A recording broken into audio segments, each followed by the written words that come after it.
knows body language. Like, gratitude. Kasi internal naman, okay? Magkaroon tayo ng out of your self-management, nagbe-bear leadership that the executive presence emanate. Someone who is humble and halfway. Nakagawa niya dito.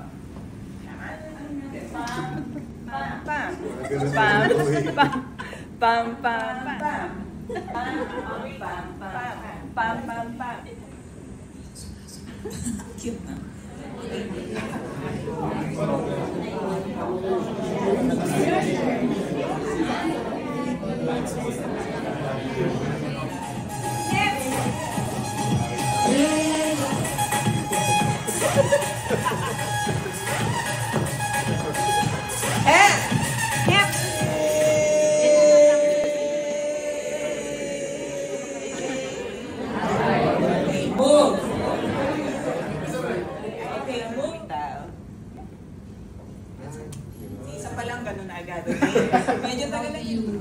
Of the handshaking with that song.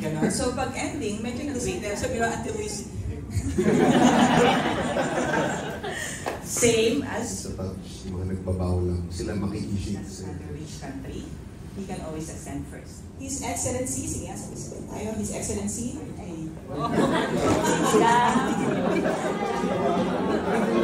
nagbaw pa rin siya, nakatingin ka lang. Okay, that we are secure, that they can trust us.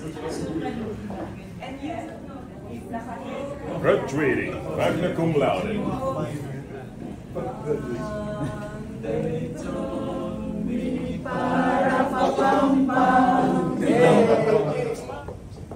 So when you speak and communicate,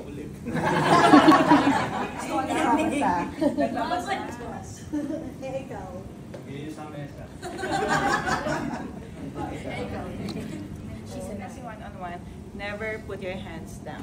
Para lang mawala, matrain natin si brain na hindi ganyan. Ikaw naman na gusto nyo i-correct, nagka-clench ka. Bakit? Pag nagmamadali ulit, pansinin niya pag stressed ka, natataranta ka, nagmamadali. Did you feel it?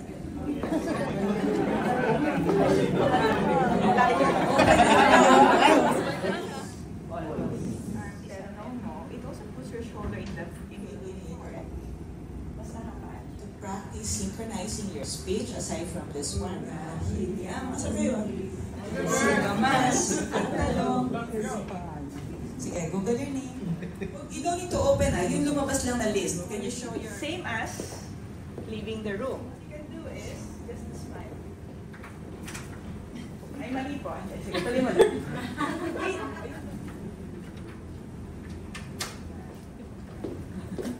Yun na namin.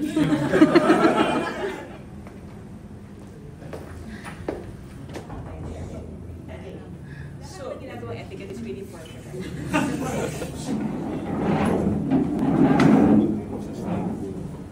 So, if you are doing gentleman or sometimes adjust.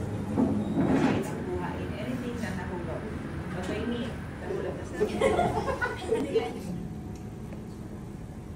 first is the scenario is challenging.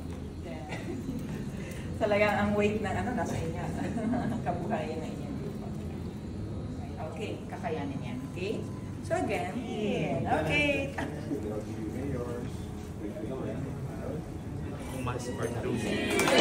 we will rock you. Speaker for this afternoon, I think I made the wrong decision.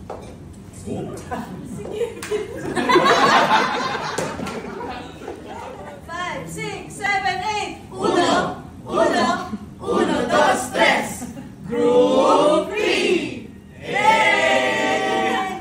Sa inyong lahat, ako po si Moren Peronio from Manila Water Company. Narito po ako upang ipaalam sa inyo.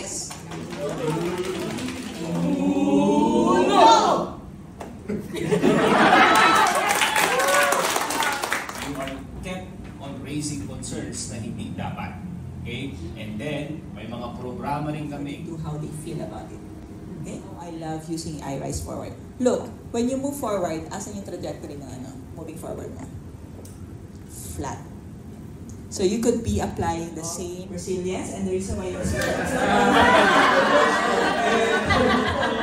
See? So pag nasasabi kayo, Every student leader by knowing preparedness. I commit to be an influential leader by empowering my senior leader by learning from.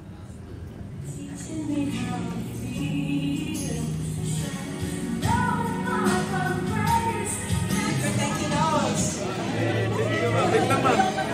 Magandang day one na perfect